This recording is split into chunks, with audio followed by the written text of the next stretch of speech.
ভারতের প্রতিরক্ষা মন্ত্রীর বক্তব্যে বিস্ময়। দিল্লি শেখ হাসিনাকে আশ্রয় দিলে জানতে চাইবে ঢাকা, ট্রাইব্যুনালে বিচারের জন্য চেষ্টা হবে ফেরানোর।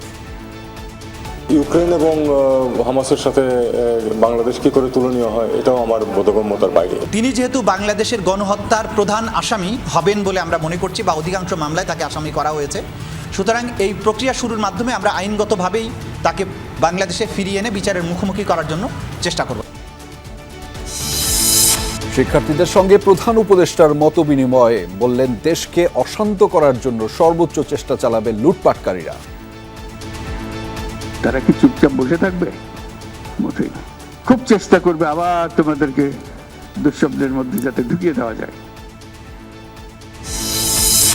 বৈষম্য বিরোধী ছাত্রদের সহায়তায় গঠন হলো জাতীয় নাগরিক কমিটি।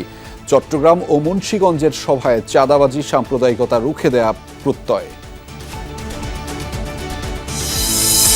প্রতিবেশী দেশের ফাঁদে পা দিয়েছে কিছু রাজনৈতিক দল, ভার্চুয়াল বক্তব্যে তারেক রহমান। গণতন্ত্র পুনরুদ্ধারের সংগ্রাম চালিয়ে যাওয়ার আহ্বান। কক্সবাজার সীমান্তে আবারও অস্থিরতা, গেল 24 ঘন্টায় 2 শতাধিক রোহিঙ্গার অনুপ্রবেশ, অপেক্ষায় আছে আরও অনেকে।